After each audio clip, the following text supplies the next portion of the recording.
శ్రీమాత్రే నమః. మిత్రులందరికీ శుభోదయం. ఈరోజు శ్రీ పరాభవన సంవత్సర వైశాఖ బహుళ తదియ సోమవారం.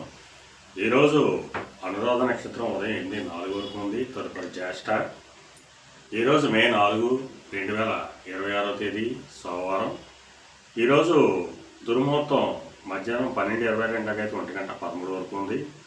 మరలా తిరిగి దుర్ముహూర్తం మధ్యాహ్నం 2:54 అయితే 3:45 వరకు ఉంది. వర్జ్యం మధ్యాహ్నం 2:17 అయితే 4:04 వరకు కూడా వచ్చి ఇవ్వడం జరిగింది. ఈరోజు పంచాంగరీత్యా ఈ రకమైనటువంటి ఫలితాలు గోచరిస్తున్నాయి.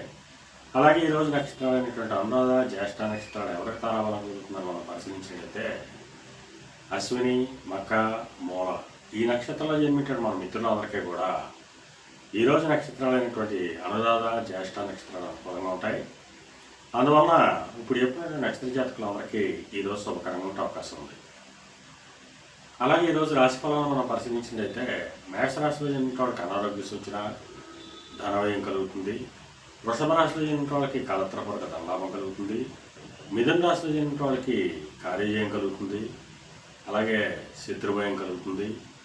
కర్కాటక రాశిలో జన్మించిన వాళ్ళకి సంతానానికి సంబంధించిన శుభవార్తలు ఉంటారు. సింహరాశిలో జన్మించిన వాళ్ళకి ఆకస్మిక ప్రయాణాలు చేయాల్సిన అవసరం ఉంటుంది. కన్యారాశిలో జన్మించిన వాళ్ళకి పరాక్రమంతో ఆదాయాలు ఏర్పడతాయి.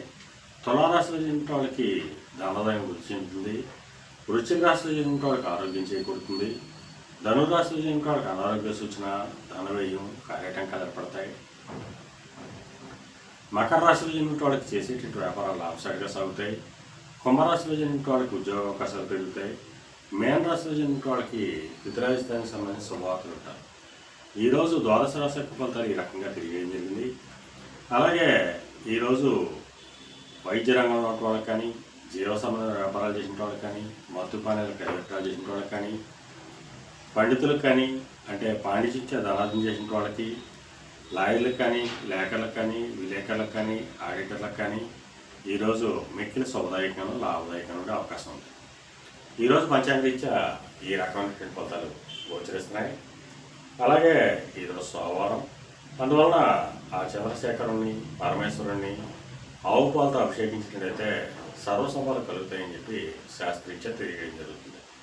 అలాగే మళ్ళా రేపు శుభోదయం కార్యక్రమంలో మరిన్ని విషయాలు తెలుసుకుందాం. అంతవరకు మా మిత్రులందరికీ మరొకసారి శుభోదయం.